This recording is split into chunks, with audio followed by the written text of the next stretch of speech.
नमस्कार सभी साथियों, एक बार फिर से आपका इस सेशन में, इस मैराथन सेशन में जोरदार स्वागत है। दोस्तों, जिंदगी में मेहनत करते रहना, आगे बढ़ते रहना, यही हमारा स्वभाव होना चाहिए, यही हमारी आदत होनी चाहिए। कहते हैं कि मेहनत करने से हमें सुकून मिलता है। मेरी जिद ही मेरा जुनून है, मेरी मेहनत ही मेरा सुकून है। तो दोस्तों, आज फिर हमारा जो मैराथन सेशन है, इसके अंदर हम मैथमेटिक्स से संबंधित बहुत ही इंपॉर्टेंट जो बेसिक गणित के बारे में हम सीख रहे हैं। जो हमारी आज की पार्ट 2 क्लास है, उसके बारे में हम जानेंगे। हमने पिछले सेशन में पढ़ा था कि 8 तक की जो विभाज्यता होती है, 8 से विभाज्यता क्या है?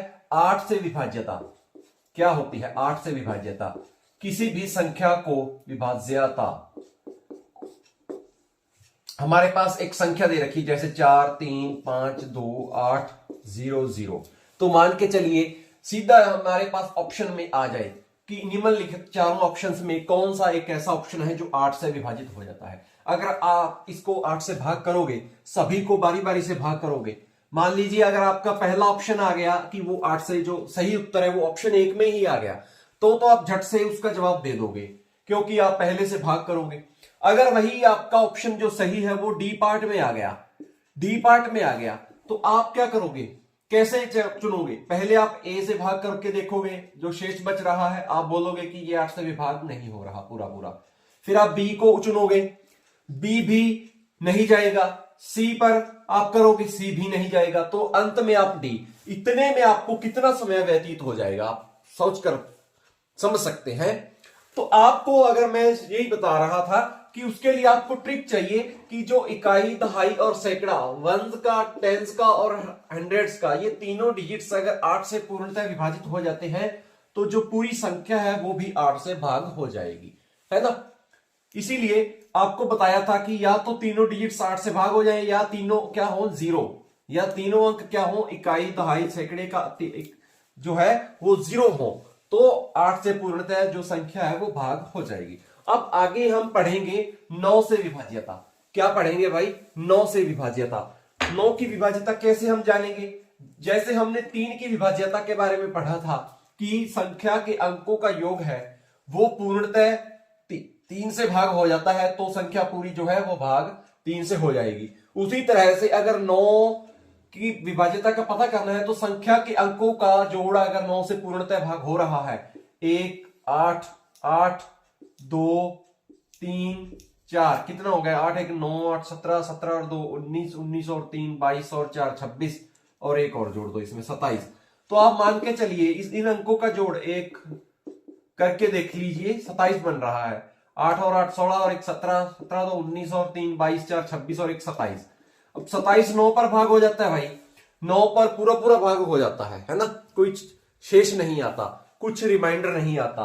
तो that's why we can say that all number will be, जो है पूरा पूर्णतः भाग हो जाएगा, डिवाइड बाय 9। ये पूरी संख्या जो है डिवाइड बाय 9 से भाग हो जाएगी। इसी तरह से हम एक आधी संख्या को और गुण सकते हैं। बस हमें सीखना था क्या कि जब संख्या के सारे अंकों का योग 9 से पूर्णतः भाग हो जाता है तो पूरी संख्या भी 9 से भाग हो जाएगी। यही हमारा प्रश्न था। आगे 10 का तो बिल्कुल ही आसान है भाई। 10 का क्या है? उसमें एक ही ट्रिक है बस, जिसमें इकाई का अंक 0 होगा, है ना। बस इतना सा ही करना है हमें, जिसमें इकाई का अंक क्या होगा? 0। ये आप नोट कर लीजिए कि 10 का पूर्णतः विभाजित कब होगा? जब इकाई का अंक 0 होगा। और अब आती है बारी 11 की। 11 से विभाज्यता का क्या नियम है भाई? 11 से विभाज्यता का नियम मैं आपको बताता चलूं तो अभी मैं एक संख्या लिखता हूं 89012। इसके नोट कर लो क्या है विभाज्यता का नियम, क्या है इसमें? संख्या के, इसमें लिख लो, इसमें संख्या के सम अंकों का योग, सम अंकों का योग व विषम अंकों का योग के योग का अंतर क्या होना चाहिए? 0 होना चाहिए भाई। 0 हो या 11 से भाग हो, 11 से भाग हो, बस तो संख्या पूर्णतः 11 से भाग हो जाएगी। बस इतना लिखना है। दोबारा से देख लीजिए कि इसमें संख्या के सम अंकों का योग, सम अंक कौन कौन से हैं? एक ये पहले नंबर पर आता है, ये तो विषम है, ये भी विषम है और ये भी विषम है। अब सम कौन सा है? 9 और 1 है ना। कौन सा है? 9 और 1, क्योंकि ये 2 नंबर पर आया, ये चौथे नंबर पर आया। तो 9 और 1 कितना होता है? सम अंकों का योग कर लीजिए। सम अंक कौन कौन से हैं? 9 + 1 बराबर 10 आया। विषम अंक कौन कौन से हैं इस संख्या में? विषम 8, 0 और 2, कितना आया? 10। 10 में से 10 घटा दोगे तो कितना बचेगा? 0। तो 0 आ रहा है ना। तो इट मींस ये पूरी संख्या जो है 11 से भाग हो जाएगी। तो इस सेशन में हम करेंगे संख्याओं के बारे में। जो संख्या पद्धति है वही जो अभी हमने पढ़ा उनको आगे लेकर के चलते हैं। उनके कुछ हम उदाहरण लेते हैं, कुछ सवालों को हल करेंगे। जैसे हमारे पास 978 में हमारे पास एक संख्या है 978 में 7 का स्थानीय मान क्या होगा? एक तो होता है भाई स्थानीय मान, एक होता है वास्तविक मान। वास्तविक मान, ठीक है, जिसको हम प्लेस वैल्यू के नाम से जानते हैं ना भाई। एक रियल वैल्यू होती है, एक प्लेस वैल्यू होती है। तो आप लोग इसमें 7 का जो वास्तविक मान है, स्थानीय मान है, वो 7 के बाद जितने भी डिजिट्स आते हैं उनके जगह क्या लगा दोगे? 0। ये तो हुआ स्थानीय मान। अगर आप वास्तविक मान निकालोगे तो वो क्या होगा? केवल 7 होगा। वास्तविक मान में क्या होता है? रियल वैल्यू में क्या होता है?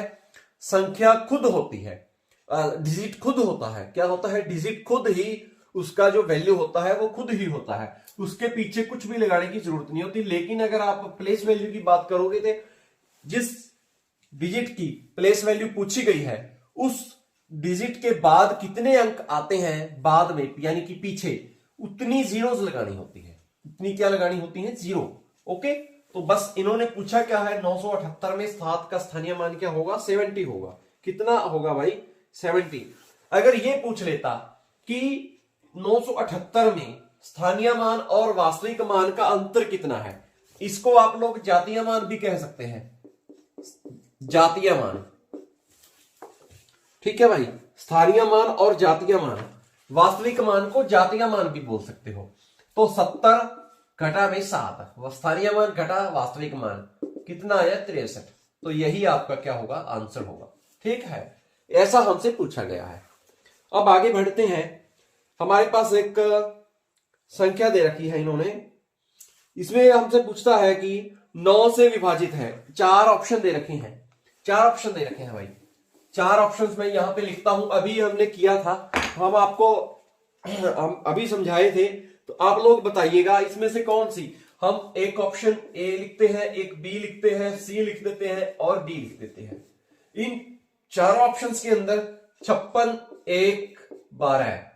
फिर अगला ऑप्शन है 8, 9 यानी 89, 4, 4, 5, एक ये ऑप्शन है 49, 6, 5, 3, एक ये ऑप्शन है। फिर वही 58, 5, 6। ओके भाई, 58, 5, 6 था, ऐसा था। अब आप लोग ये बताइए इन चारों में से 9 से कौन सी संख्या है? भाई हमने अभी अभी पढ़ा था थोड़ी देर पहले कि 9 से विभाजित कौन कैसे होती है, कौन सी जो है वो 9 से पूर्णतः विभाजित हो जाएगी। इन चारों में से बोला था कि जिस संख्या के सभी अंकों का योग 9 से भाग हो जाता है वो संख्या भी 9 से भाग हो जाएगी। आप लोग इसके अंकों का जोड़ करोगे तो 5, 6, 11, 12, 13 और 2, 15। अब 15 9 से भाग नहीं होता, इट मींस ये नहीं आएगा। अब आगे पढ़ते हैं। 8 और 9 17, 17, 4 21, 4 25 और 5 30, यानी 30 तो 9 के टेबल में नहीं आता, आप लोग इसे भी कट कर दोगे। 9, 4, 13, 6 19, 5 24 और 3 27, 9 या 27 होते हैं, इट मींस ये तो आंसर है। इसको भी कर लेते हैं। 8, 5 13, 13, 5, 5 10 23, 23 और 6 29, इट मींस ये भी नहीं आएगी। तो हमारा सही ऑप्शन कौन सा होगा? सी ऑप्शन होगा, क्योंकि अंकों का योग कितना आ रहा है? 27। 27 9 के टेबल में आता है, इसीलिए हम इसे क्या लिखेंगे? ये संख्या जो है पूर्णतः 9 से विभाजित हो रही है। चलिए आगे बढ़ते हैं भाई। अब हमारे पास एक बड़ा ही रोचक सवाल दे रखा है हमारे को, जिसे हमको हल करना है। अभी हम सवाल को यहां लिखते हैं भाई। कहता है कि 1202 है, सॉरी 22 नहीं, और 1203 है जोड़ में, और फिर जोड़ में दे रखा है 1204, और भाग में कितना दे रखा है? 5 का शेषफल कितना होगा? का शेषफल कितना होगा? शेषफल यानी रिमाइंडर। बताइए भाई, शेषफल कैसे निकालोगे आप लोग? अब एक बात समझिए, सिर्फ और केवल 1202 को लीजिए। 1200 जोड़ 2, अगर आप 5 से इसको भाग करोगे, इसको 5 से भाग करोगे तो क्या आप शेष बचेगा? कुछ नहीं बचेगा, क्योंकि मैंने आपको बोला कि 0 अगर अंत में आती है, डिजिट जो है वंश का डिजिट है, जो इकाई का अंक है, वो अगर 0 है या 5 है तो वो 5 से पूर्णतः विभाजित हो जाएगा, यानी शेष कुछ नहीं बचेगा, रिमाइंडर कुछ नहीं आएगा। इट मींस यहां तक तो 0 है, कुछ भी नहीं बचा। अब ऊपर क्या है? 2, तो यहां पर कितना बचा? 2 हो गया भाई। यहां पर कितना बचा? 2। यहां पर 3 बचेगा, यहां पर 4 बचेगा, तो 2 जोड़ 3 जोड़ 4, हम इसको भाग लिखते हैं। अब इनको इकाई, जो अंक थे इकाई के, उनको जोड़ दीजिए। 3 2 5 और 4 9 बटा में 5। इसको अब भाग करोगे तो कितना बचेगा? 5 एकम 5। अब 9 में से 5 घटाओगे तो 4 शेष बचेगा। अब आएगा क्या उत्तर? 4 शेषफल। हमारा शेषफल कितना आएगा इस संख्या में? सिर्फ 4। आपको इन सभी को जोड़ने की, उसके बाद भाग करने की कोई आवश्यकता नहीं है। अगर आपको ये ट्रिक समझ आ गई तो बहुत अच्छी बात है। आप वीडियो को बैक करके, पॉज करके, किसी भी तरीके से दोबारा से इसको देखिए कि हमने इस सवाल को कैसे हल किया है भाई। ओके, आप समझ रहे होंगे कि आप 1200 प्लस 3 लिखोगे, 1200 प्लस 4 लिखोगे, 1200 1200 1200 तीनों में 5 से पूर्णतः विभाजित हो जाता है। बचता क्या है? इकाई के अंक में 2 3 और 4, उनको हमने जोड़ लेना है और 5 से भाग कर देना है। अब जितना से ठीक ठीक गया, बाकी जो बचा वो शेषफल होगा। इसका भी वही है। ठीक है, आगे बढ़ते हैं भाई। अब ये तो था जोड़ वाला सवाल। अब आगे हम करते हैं गुणा का एक, जिसमें हमसे पूछता है कि 62 मल्टीप्लाई 82 और मल्टीप्लाई कितना दे रखा है? 16, भाग में कितना है? 3, का शेषफल क्या होगा? का शेषफल क्या होगा भाई? बताइए। अब इसका शेषफल कितना होगा? वहां जोड़ का चिन्ह था, यहां कितना? घटा का है। अब वहां पर हमने 5 की विभाज्यता निकाली थी, क्योंकि 1200 कंप्लीट कर लिया था। अब यहां पर 3 की विभाज्यता निकाल लीजिए, तो 60, 3 से तो 60 जाता है, तो बचा कितना? 60 प्लस 2, उधर आया गुणा में, यहां पर क्या है? गुणा का चिन्ह है भाई, इसको ब्रैकेट लगा लीजिए। क्या हम इस 81 प्लस 1 लिख सकते हैं? समझ रहे हो मेरी बात को आप लोग? 3 सब जगह नीचे लगाने की जरूरत है, क्योंकि बीच में गुणा आ गया, उधर प्लस था इसलिए लगा रहे थे। यहां पर नीचे 3 लगा देते हैं सारे के। मेरी एक बात समझिए, हमने यहां पर 81 प्लस 1 क्यों किया? क्योंकि आप ये समझिए कि 81 जो है वो 3 का क्या है? मल्टीपल है। क्या है? कितने तिया 81 होता है? 27 तिया कितने तिया? 87। 81 होता है, 27 तिया 81 होता है, यानी पूरा पूरा डिवाइड हो जाता है, शेष कुछ नहीं बचता। अब 16 में क्या होता है? 15 प्लस 1, क्योंकि 5 तिये 15, तो बचा 1। अब इधर आया 2, गुना में 1, गुना में फिर 1, और भाग में 3। 2 एकम 2, 2 बटा में 3, तो इट मींस बचा क्या? सिर्फ 2 रिमाइंडर आएगा भाई। ठीक है, क्या बचा? 2 रिमाइंडर। आप ये समझ रहे हैं कैसे आया? वहां चिन्ह जोड़ता था, यहां पर गुणा का है। 3 के डिवाइडर को घटा लिया, हटा दिया, 60 81 15, और बचा था 2 1 1, बचा में 3 लगा दिया। यही था हमारा सवाल।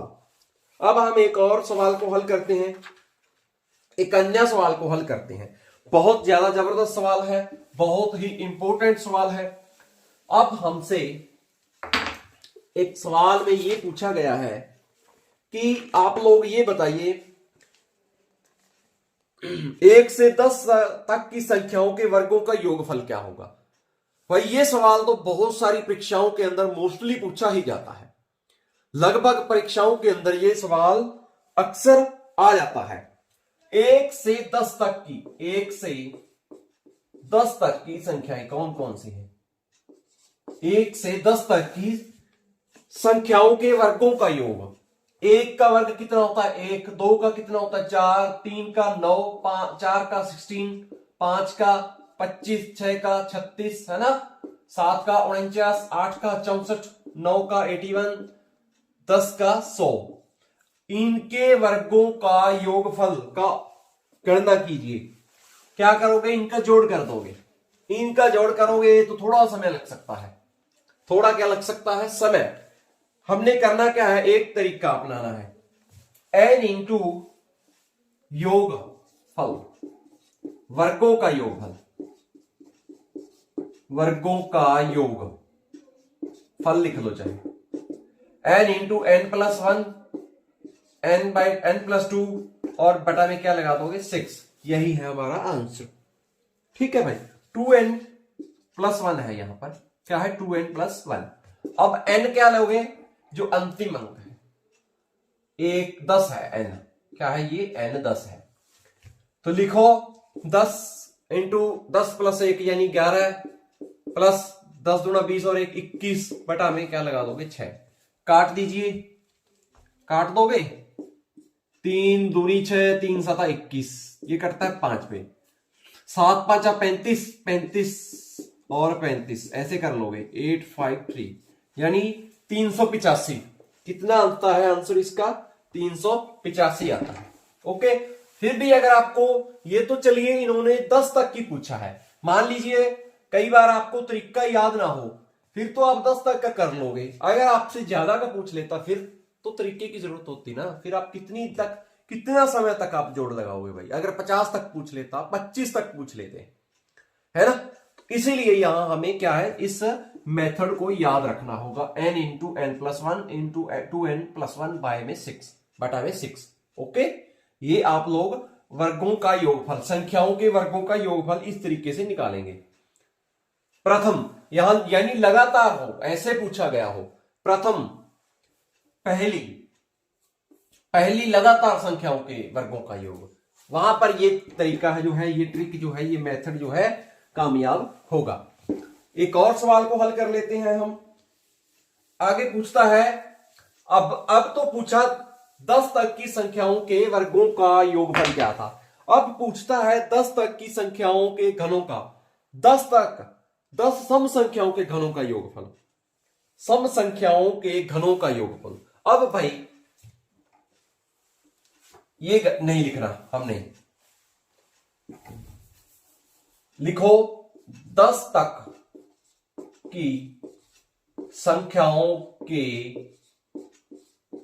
घनों का योग, सम संख्याओं के घनों का योग पूछा गया है। तो भाई सम संख्याएं कौन सी हैं? 2 का घन, 4 का घन, 6 का घन, 8 का घन, है ना। आगे आगे बढ़ते जाओगे तो टोटल 10 लिख लोगे, 1 2 3 4 6 और लिख लोगे तो टोटल कितनी हो जाएगी? 10।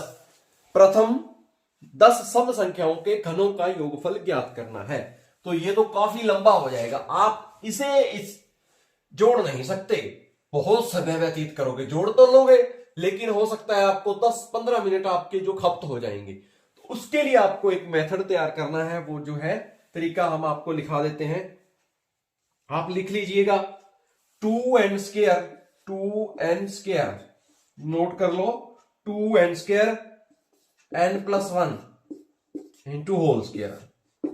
लिख लो प्रथम 10 सम संख्याओं के घनों का योग, प्रथम 10 सम संख्याओं के घनों का योग।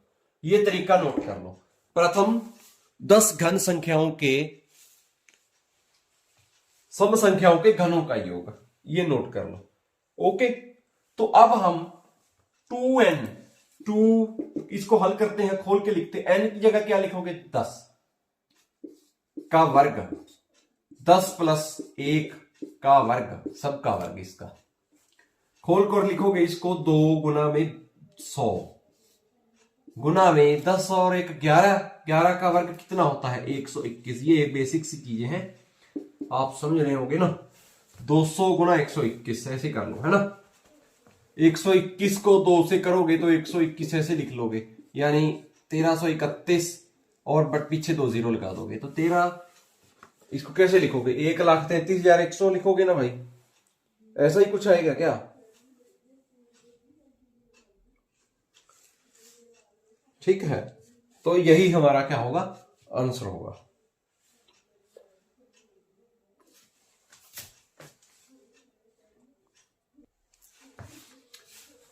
यहां थोड़ा सा भाई डिस्कस, ये गलत हो गया थोड़ा। क्या हुआ, हमने 121 को 11 से मल्टीप्लाई कर दिया, ऐसे कर दिया। हमने करना क्या था, इसको सीधा 2 से भाग करना था, है ना। तो आप क्या करोगे, इसको 2 से ही भाग करोगे। क्या कर दिया हमने, 11 से भाग कर दिया, ऐसे करना था। 2 12 दूने 24, तो ये कितना आया 24,200, इसका आंसर आ गया। कितना आया 24,200। ठीक है, क्षमा चाहेंगे, ये थोड़ा जो कैलकुलेशन गलत हो चुकी थी, 11 से मल्टीप्लाई कर दिया था हमने इस सवाल को। एक और हल कर लेते हैं आज। एक अन्य सवाल को हम हल करेंगे। 1 से 21 तक की विषम संख्याओं का योग। 1 से 21 तक की विषम संख्याओं का योग। विषम संख्याओं का योग ज्ञात करो भाई, क्या होगा। अब यहां पर भी हम एक और तरीका लिखेंगे, हम यहां पर भी एक तरीका लिखेंगे। n+1/2 और सबकी स्क्वायर लिख दोगे। प्रथम विषम संख्याओं का योग, प्रथम n विषम संख्याओं का योग लिख लीजिए। प्रथम n विषम संख्याओं का योग, तो यहां पर 21 तक पूछा है। अब n की जगह हम 21 को लेंगे, बटा में 2 लगा दोगे, उसका वर्ग कर दोगे। 21 + 1 कितना होता है 22 बटा में 2, और उसका वर्ग करोगे तो 11 आएगा। 11 का वर्ग कितना होता है भाई 121 होता है। तो यही क्या होगा हमारा आंसर होगा, यही हमारा क्या होगा योग होगा। प्रथम 1 से लेकर 21 तक की विषम संख्याओं का योग बताना है। ठीक है, ये आप लोग ध्यान रख लीजिए, n संख्याओं का योग। ओके, विषम संख्याओं का योग करना है हमने। अब एक और सवाल पूछता है, अभी हमसे पूछा गया था प्रथम 10 सम संख्याओं के घनों का योगफल। प्रथम 10 संख्याओं के घनों का योगफल। अब भाई पूछता है सम संख्याओं के घनों का, अब पूछता है विषम संख्याओं के घनों का योग। क्या पूछता है, विषम संख्याओं के घनों का योग। तो आप करोगे क्या, थोड़ा सा उसके अंदर जो है सूत्र में फेरबदल किया गया है, लगभग थोड़ा सा इन्होंने फेरबदल कर दिया। मैं पहले तो सवाल को लिख दूं, प्रथम, वहां पूछा था प्रथम 10 सम संख्याओं के, यहां पूछता है प्रथम 21 विषम संख्याओं के, प्रथम 21 विषम संख्याओं के घनों का योग। ये लिख लो, क्या लिखोगे, प्रथम 21 संख्याओं के घनों का योग। तो क्या लिखोगे भाई, यहां पर मैं आपको तरीका बता दूं, n² इंटू 2n की 2 - 1। अब यहां पर n कितना यूज करोगे, यहां n कितना यूज करोगे भाई, n लिखोगे आप लोग 21, 21 का वर्ग 2 इंटू फिर 21 का वर्ग और घटा में 1 कर दोगे। तो आप इसको खोल करके लिखोगे आगे, 21 × 441 होता है। कितना होता है 441। और अगर आप इसे करोगे 441 गुना कितना होता है, पहले ब्रैकेट में ही लिख लो इसको, क्योंकि यहां -1 भी है। 441 गुना 882 लिख दोगे सीधा ही, और फिर घटा 1 कर दोगे। तो 441 गुना में 881, इनका आंसर जो आएगा वो आपका उत्तर होगा। इनका जो गुणनफल आएगा वही आपका क्या होगा आंसर होगा। चलिए गुणा कर ही लेते हैं। 1 8 फिर 8 फिर 4 4 8 32 3 4 8 32 और 3 35। फिर ये सेम ही लिख लेंगे क्योंकि आगे भी 4 है। तो 4 2 5 और 3, इनको आप जोड़ोगे तो 1 2 8 4 12 और 2 14 और 1 15, है ना, समझ रहे हो ना। 8 2 10 4 14 और 1 15, 5 4 5 2 7 और 1 8, फिर आता है फिर 8 और फिर आता है 3। तो यही हमारा क्या होगा भाई, आंसर होगा 3,88,521। यही हमारा क्या होगा, उत्तर होगा। जो मैंने तरीके लिखवाए हैं यो नोट कर लेना अपनी अपनी नोटबुक में।